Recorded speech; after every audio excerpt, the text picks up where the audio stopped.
sou de ninguém, eu sou de todo mundo e todo mundo me quer bem. Eu sou de ninguém, eu sou de todo mundo e todo mundo é meu bem.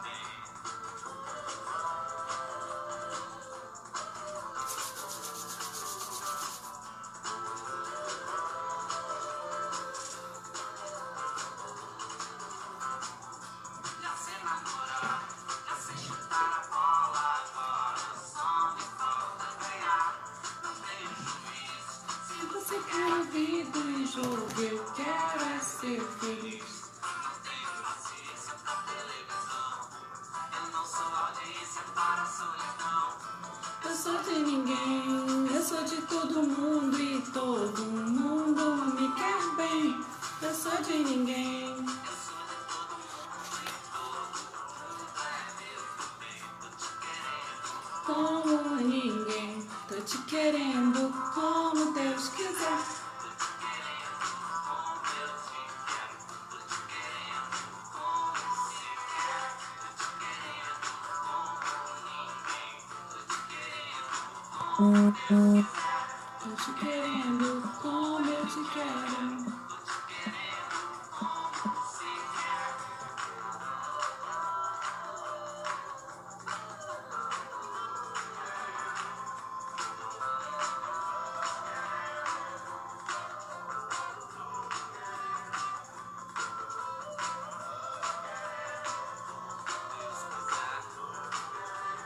Boa noite! Oi, Marcelino! Tudo bem? Como é que foi seu dia hoje? Conta pra mim. Estou aqui com meu sorriso cativante, querendo te cativar. Conta aí, como é que foi seu dia? Ai, eu já tô cansada, mas eu vou fazer a live, Inclusive, eu queria dar um recadinho que amanhã não tem live, amanhã eu tenho compromisso nesse horário. E aí eu continuo na quinta-feira. A jornada da nova cuidadora, gente, acabou. Chegou ao fim, tá? E eu tô muito feliz com os resultados que eu consegui. E hoje de manhã já acordei com vendas, acordei com mentorada, acordei assim, cheia de boas notícias, cheia de novidades, mas gente, eu tô exausta, minha mente, de tanto trabalhar, de tanto pesquisar, de tanto produzir conteúdo, né? A gente fica um pouco cansada mesmo. Ah, boa noite, querido. Trabalhou hoje? Bom, você tava por aqui de manhã, Marcelino? Ah, o dia foi trabalhoso. Que bom, né? Quer dizer que a gente está produzindo, né? A gente está contribuindo com o mundo e dando a nossa parcela aí, nosso dízimo para o universo, né? Legal. Bom, gente, o que eu tenho para falar hoje? Hoje a gente vai continuar na aula 6. Hoje é que dia? Terça-feira, né? Ontem eu fiquei de mostrar para vocês uma lista sobre produtos com glúten, tá? O glúten, ele é muito prejudicial, tá, gente? Lembra que eu falei do intestino? O intestino fica permeável, às vezes pode dar um problema porque as bactérias e alguns restos de comida podem passar pela barreira ali da membrana do intestino e ir para a corrente sanguínea entende que tá dando ruim, né, que tá sofrendo um ataque e sofre um processo de inflamação. Deixa eu achar aqui a lista. Eu postei hoje no meu feed, tá? Tem tem alguns alimentos, mas eu queria mostrar esse aqui, cara. Esse aqui do livro. Ó. Alimentos muitas vezes que contêm glúten. Depois vocês pesquisem, tá? Sobre os efeitos do glúten. A gente come isso tudo mesmo, mas o que eu tô procurando fazer com vocês é que vocês tenham consciência para poder evitar. Ou pelo menos para reduzir o excesso aí, tá? Tá aqui no livro, viu, gente? Eu postei alguns exemplos hoje lá no meu feed. E aí, ó, tudo que tem malte, aromatizante de malte, sopas e caldos industrializados, frios, eu como muito, meu filho adora frio, embutido, linguiça, salsicha, essas coisas. Fritas, né, aquelas passadas na farinha de trigo para ser congelada, contém muito glúten. Queijos processados, maionese, ketchup, shoyu, molho shoyu teriyaki, eu adoro comida japonesa. Quem gosta aí? Tu gosta, Marcelino, de comida japonesa? Hein? Molho para salada contém muito glúten. Tabule, linguiça, legumes fritos. Que mais? Cereais, bebidas achocolatadas. E uma porção de coisa. Hot dog, tudo de gostoso, gente. Hot dog, tudo que é gostoso tem glúten. Sorvete, barras energéticas, café, chás aromatizados e muita coisa. Almôndega, bolo de carne, castanha, cerveja, que eu adoro. Gente, eu tenho que evitar ao máximo aveia e farelo de aveia, tá? Ele também deu outras coisas aqui como farinha, trigo, farinha de trigo, germe de trigo. Tudo que tem trigo, gente, vocês descartem. Cuscuz, semolina, ó, macarrão, então, ui, um prato cheio de glúten, macarrão. Ah, muito bem, isso aí, ó, parei com achocolatado, show. Sabe o que você pode botar? Cacau, fica muito bom. Eu tenho usado também canela no café, que aí ele é termogênico e ajuda a gente com o metabolismo, né? Aí eu vou, conforme a gente for passando a live, eu vou dando dicas. Que eu queria falar para vocês também, que eu falei de manhã, que eu queria agradecer a presença de vocês na jornada. A jornada chegou ao fim. E vocês me acompanharam aqui, acompanharam mesmo no gravado, se inscreveram no meu e-mail marketing. Eu tô com mais de 100 inscritos para receber a oferta de mentoria, gente. Vocês têm noção do que é isso para mim? É um resultado muito bacana mesmo. O que a gente viu nessa jornada, né? A gente pôde ter consciência dos nossos pontos de dor, do cuidador. A gente pôde botar luz nesse assunto e trabalhar um pouco a nossa inteligência emocional para que a gente possa prestar melhores cuidados, tá? A gente pode ter a oportunidade de adentrar nesse mundo do Alzheimer. Hoje eu vou falar um pouco mais, né? E cada vez mais a gente vai ficando mais consciente sobre essa doença. E eu queria comemorar que eu já estou com uma primeira mentorada inscrita, tá? Eu geralmente boto 10 vagas, até preencher as vagas eu vou deixar uma semana o carrinho aberto.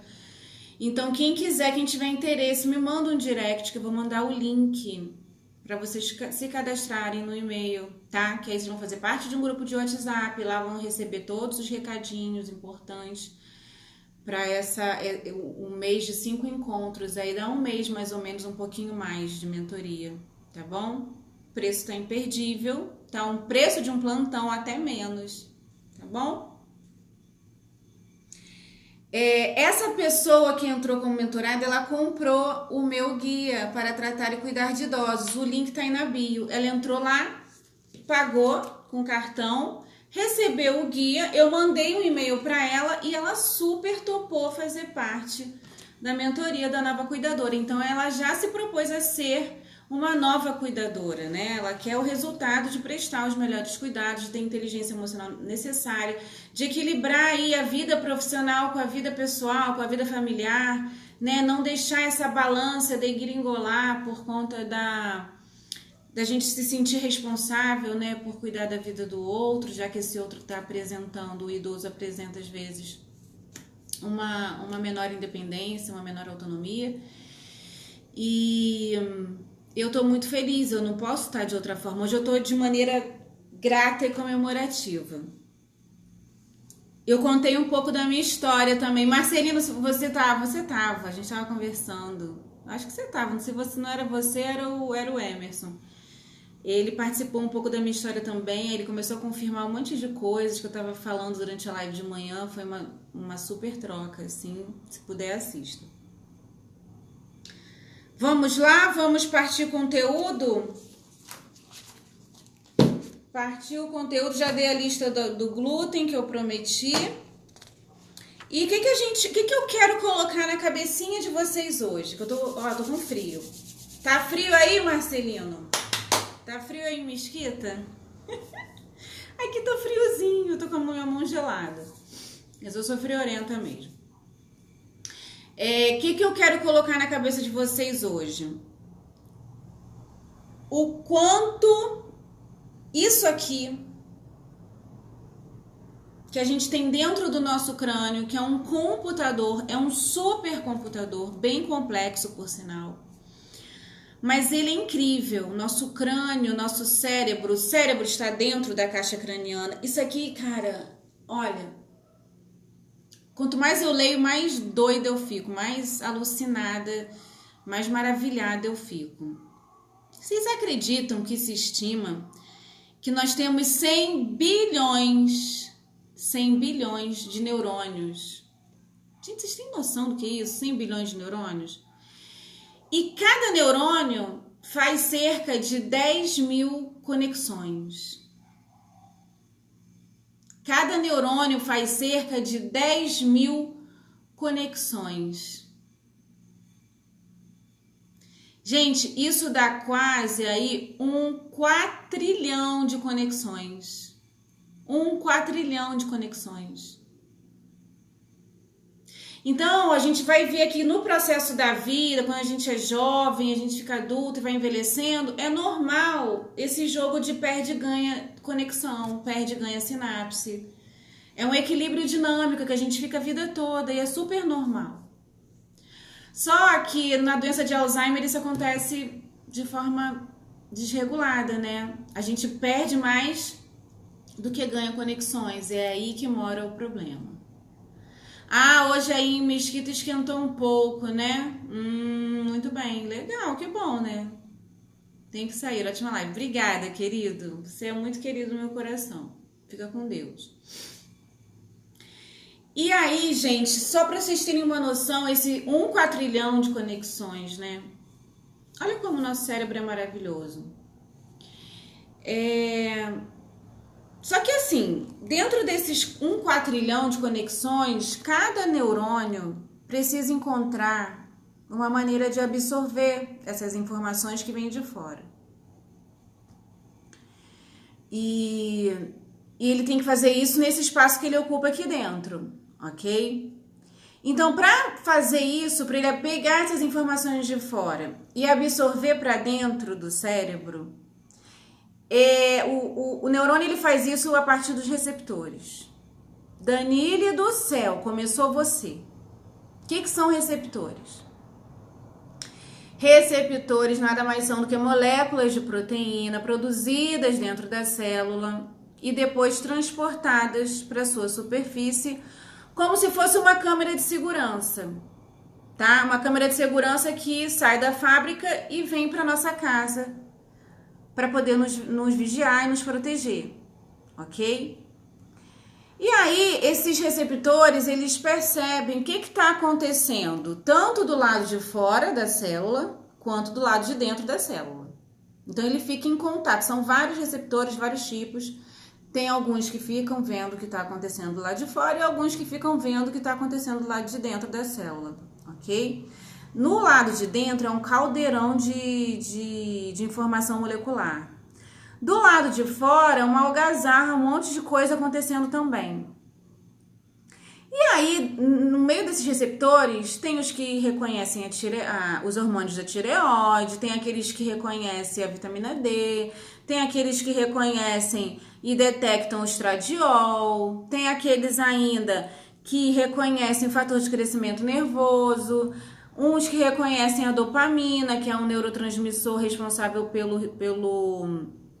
pela expectativa de recompensa, tá? Então, cada receptor, eles vão reconhecendo aí os nutrientes que são necessários para o cérebro funcionar bem.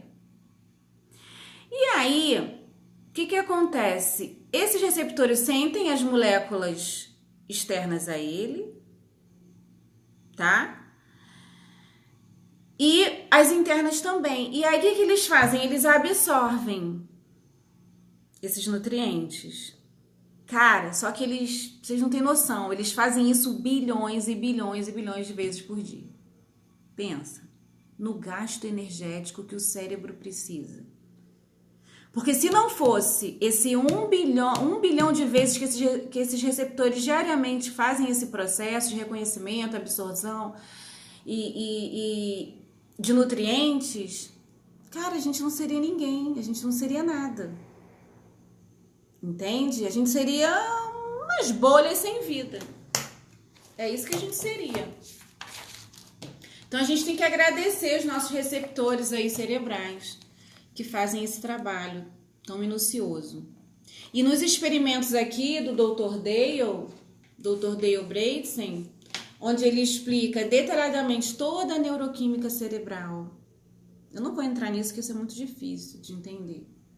É muito complexo, porque o cérebro ele é muito complexo, tá? Ele deixa bem claro os fatores que explicam diretamente o que causa e o que previne o Alzheimer. Vou aqui apresentar o livro mais uma vez, ó. O nome dele tá aqui, ó. Tá aqui embaixo. Dr. Dale E. Bredesen. Não sei se eu tô falando certo. As pesquisas dele deixam muito claro o que influencia, né? Quais são os fatores que implicam diretamente no Alzheimer. E a gente já falou aqui deles, mas eu vou repetir para ficar bem claro. Primeiro fator aí, estrogênio e testosterona. Os primeiros fatores, né? Os hormônios sexuais. Hormônios da tireoide, muito importantes, tá? TSH, T3, T4. Se vocês, sempre que vocês puderem, vocês fiquem vendo esses níveis, tá? Façam exames de sangue regularmente, fiquem acompanhando esses níveis, tá? Para vocês verem se tá tudo bem. Insulina, é importante saber se tá tudo bem. Molécula NF-κB, vou explicar melhor. Quer dizer, fator nuclear κB, que é um complexo proteico que controla a transcrição do DNA e a produção de citocinas e a sobrevivência celular, tá? Então, essa molécula é muito importante ter no cérebro. Outra molécula muito importante de se ter, molécula da longevidade, chamam ela de sirtuína, tá?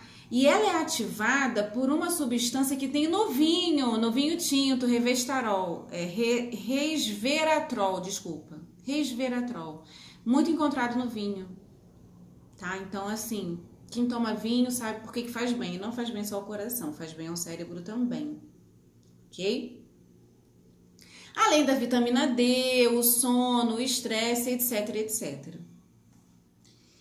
Então, o seu cérebro, ele está continuamente avaliando, ele está continuamente percebendo aí o que entra e o que sai, quais as estruturas que ele pode controlar, com que recursos, né? Se você tem esses recursos para ele poder fazer essa atividade, quais podem ser substituídas e quais podem ser aposentadas. Ele verifica cada sinapse, vê se cada sinapse está lá com seus recursos, com seus nutrientes.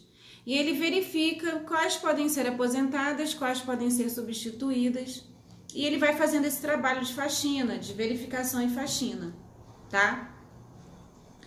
Como ele tem quase 4,1 trilhão de sinapses e a demanda energética para cada uma é enorme, né? Imaginem, gente, quando chega o momento de formar uma nova memória ou aprender uma atividade nova, ele tem que remodelar todas essas sinapses. Pegou? Ou ele tem que criar sinapses inteiramente novinhas em folha. Vocês têm noção do trabalho que dá? Agora vocês vão passar a valorizar o cérebro de vocês demais. Eu sou uma pessoa que leio muito, gosto de estudar, então eu tô sempre estimulando ele ao raciocínio, à análise, à resolução de problemas, de questões, né? Tem que estar sempre se desafiando para o cérebro fazer esse movimento aqui. Só que para isso exige muita matéria-prima, exigem muitos recursos, energia, atividade cerebral, entre outros insumos. Então não vá deixar seu cérebro pelado de coisas que ele precisa. Não vá aí encher seu corpo de coisas que ele não precisa. Isso é só de vez em quando, né? E aí, quando nós somos jovens, gente, esse processo é muito tranquilo, a gente nem percebe. É muito tranquilo esse processo de equilíbrio, né? Entre manutenção, desmanche, produção de sinapses, eles estão em perfeito equilíbrio dinâmico. O problema é quando a gente envelhece, né? E aí, quando a gente aprende, as sinapses são formadas e fortalecidas. E quando a gente pode se dar o luxo, quando a gente é jovem, a gente ainda pode se dar o luxo de esquecer alguma coisa, o que acontece? Acontece uma reciclagem das sinapses. E aí elas são recodificadas para lembranças mais importantes. Eu acho que é por isso que falam tanto, né, da memória seletiva.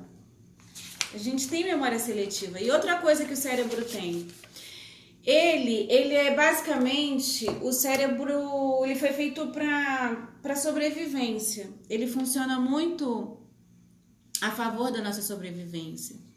Então ele vai sempre nos poupar energeticamente para caso aconteça algo mais importante. Por exemplo, a fuga, necessidade de matar a fome, como por exemplo ter que ir caçar.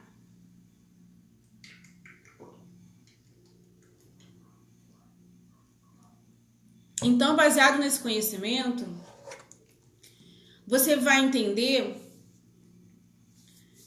por que à medida que envelhecemos, os insumos necessários para o crescimento e manutenção das sinapses, hormônios, nutrientes e mais, tornam-se cada vez mais escassos.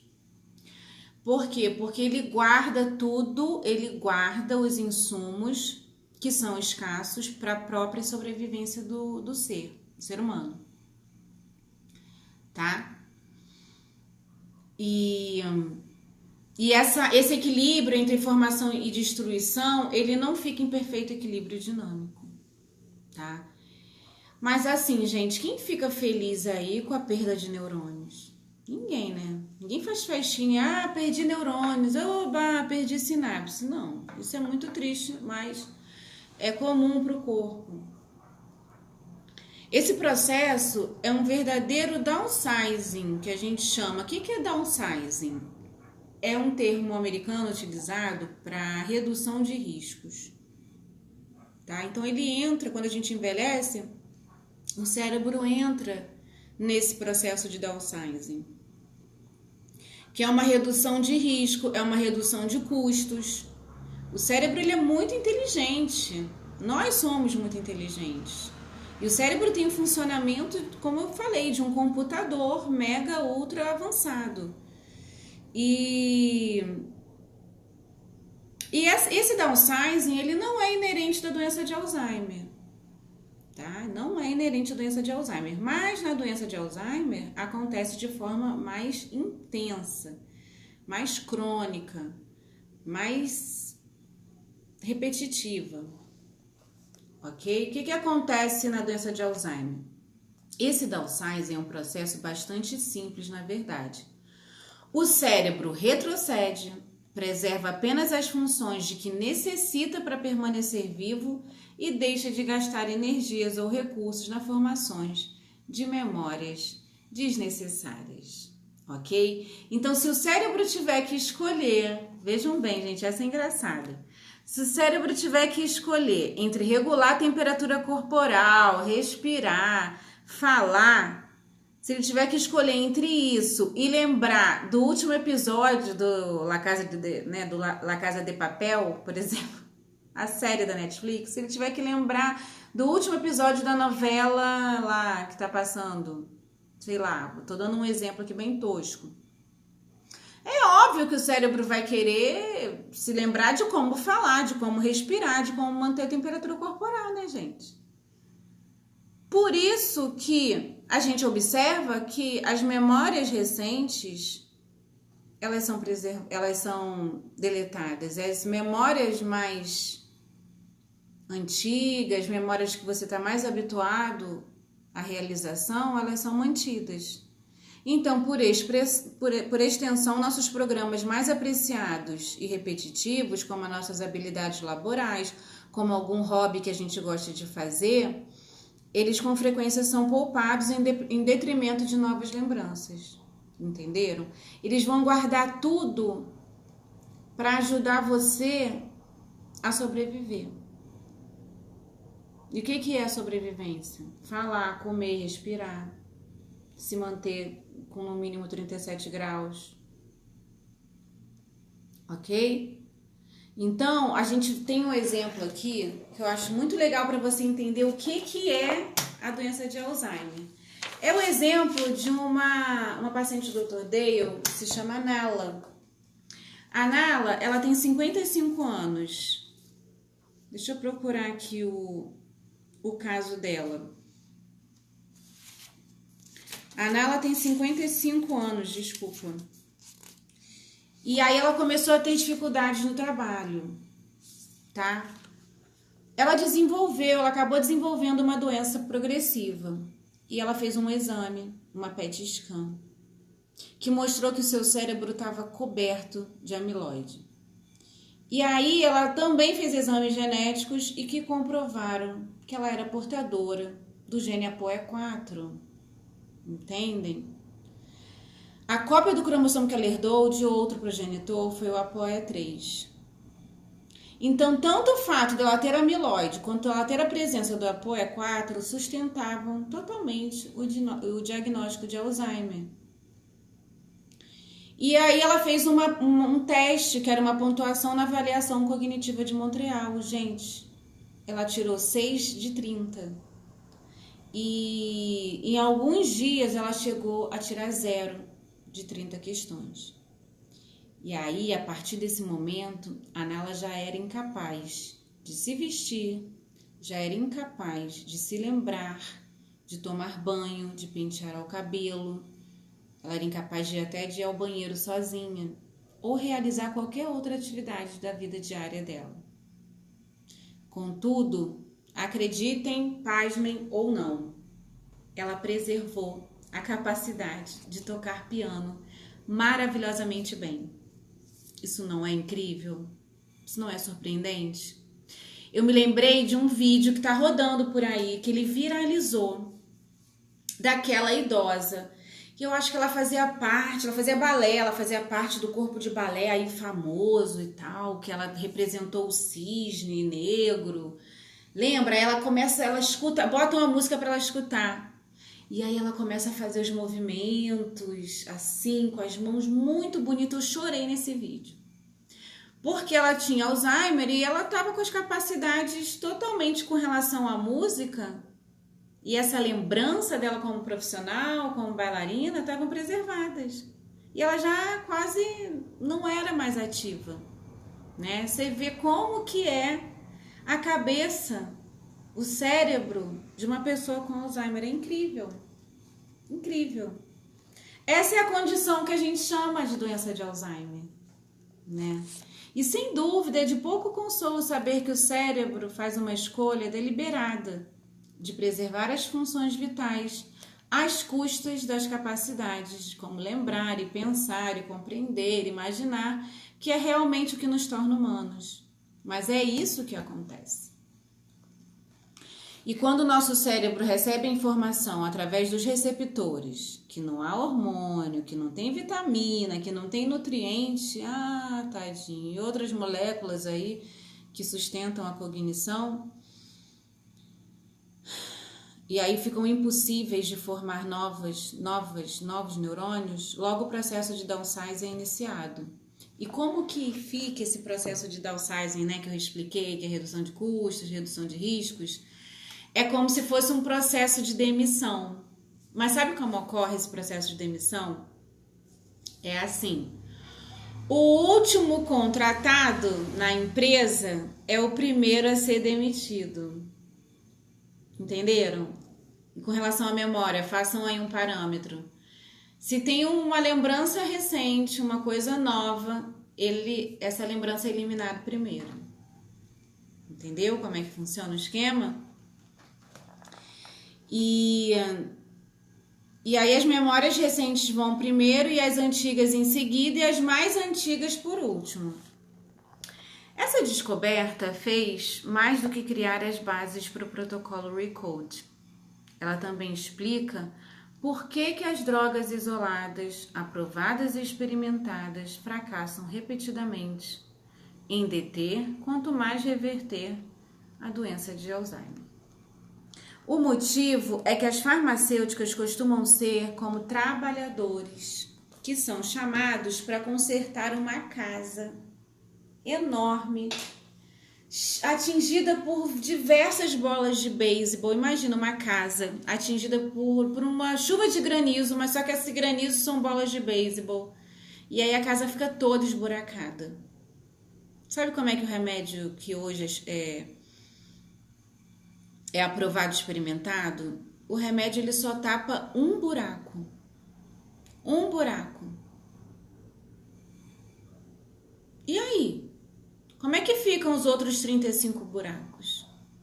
Contem pra mim. Como ficam os outros 35 buracos?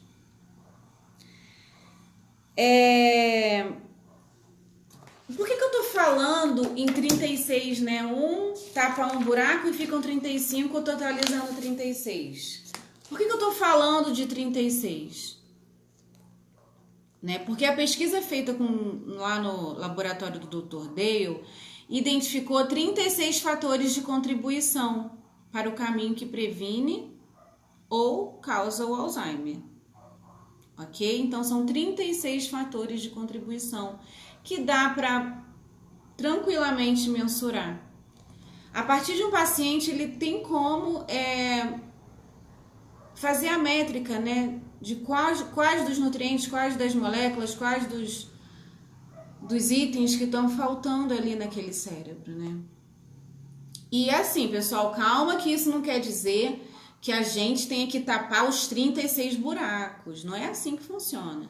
Se você tapa a maior parte deles, fica tranquilo que isso já é o suficiente, já é uma quantidade suficiente para não ficar grave o bastante a doença, tá bom? A pesquisa também mostra que a doença de Alzheimer, ela trabalha no lado da balança que é ruim, né? Ou seja, a balança da plasticidade cerebral na doença de Alzheimer, ela tá ruim. E o que a gente quer? Que essa balança fique do lado bom da plasticidade cerebral. E aí, a doença de Alzheimer faz o cérebro remover mais sinapses do que produzir. A gente quer reverter isso, a gente quer produzir mais sinapses do que reverter. Porque quando ele destrói mais sinapses do que produz, aí ele leva junto neurônios que são cruciais para a memória. E aí, infelizmente, o paciente perde a guerra, né? A pesquisa também mostrou que quando mudamos esse equilíbrio da plasticidade para a direção do lado bom, o que foi feito num teste geneticamente com camundongo, lá no laboratório do Dr. Dale. E o que aconteceu com esse camundongo? Como foi mostrado pela capacidade do animal, ele tinha que ficar numa piscina. E aí nessa piscina, em submerso, tinham plataformas, tá? E se ele lembrasse onde ficavam as plataformas, ele conseguia sair da água. E foi o que aconteceu. Fizeram esse teste de equilíbrio de plasticidade, né? E esse camundongo, a memória dele começou a melhorar de tal forma que ele se lembrou onde ficavam essas plataformas e aí ele subia na plataforma e saía da água. Não é maravilhoso isso? São resultados do Dr. Dale que ele publicou.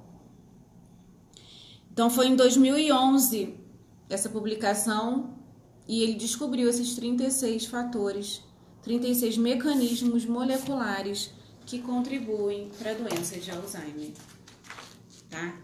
Então, o mais importante aqui da gente se ter em mente, para a gente poder até encerrar hoje essa questão em termos de conteúdo, é que é muito fácil, é só a gente seguir tudo que sempre falam pra gente, tá? Para você manter os níveis de fator trófico elevado, para você manter as sinapses aí produzindo, reduzir a inflamação, aumentar a sensibilidade à insulina e remendar os tantos outros vários buracos que o Alzheimer pode vir, que o declínio cognitivo do Alzheimer pode vir a causar. É só a gente fazer a combinação certinha de quais fatores estão faltando, Então, isso exige determinar o que está faltando para a gente poder repor e elaborar um regime de tratamento sob medida para cada pessoa, tá? E aí sim a gente pode prevenir e reverter o declínio cognitivo tão característico do Alzheimer. E, gente, é muito fácil. Basicamente, é o que a gente já sabe que a gente não faz. Porque a gente fala que é difícil, porque tá com preguiça, porque não sei o quê. É baseado só em dieta, tá? Com alguma restrição, é claro, e aí a gente vai substituir por coisas que fazem bem a gente. Exercício, que já falam pra gente que a gente tem que fazer mesmo. Um bom sono, a redução do estresse e mudança no estilo de vida. Gente, se vocês não fizerem isso agora, vocês estão caminhando para um envelhecimento de dependência. E a gente não quer depender de ninguém. Esse fator envelhecimento, para nós que temos contato com os idosos, o que a gente quer é manter nossa funcionalidade. Esse é o maior objetivo da geronto, né? A gerontologia trabalha muito com a funcionalidade. A autonomia e independência a gente consegue manter aí, mas a funcionalidade do idoso, no geral, é o que a gente tanto luta. Então, vamos seguir aí a cartilha do protocolo Recode. Eu queria dar um recado que amanhã eu não vou continuar com o conteúdo porque eu tenho compromisso, tá? E eu volto na quinta-feira às 19 horas com maratona sobre Alzheimer, ok? Por hoje é só, fiquem ligados aí na lista dos alimentos que contêm glúten, ok? Preste atenção, eu sei que é difícil largar os maus hábitos, mas não é impossível, ok? E eu vou te dar uma dica, quando você começa um novo hábito, depois de 21 dias, você já está com esse hábito incorporado. Então, se dê um mês para poder falar, não quero, não gosto, não vou. Se dê um mês. Ah, Danile, comecei a usar adoçante. Se dê um mês. Ai, Danile, comecei a praticar exercício, tô toda dolorida. Eu também tô. Nunca passa a dor, porque a gente está sempre se desafiando. Se dê um mês, seu corpo vai pedir para você fazer exercício. O corpo pede.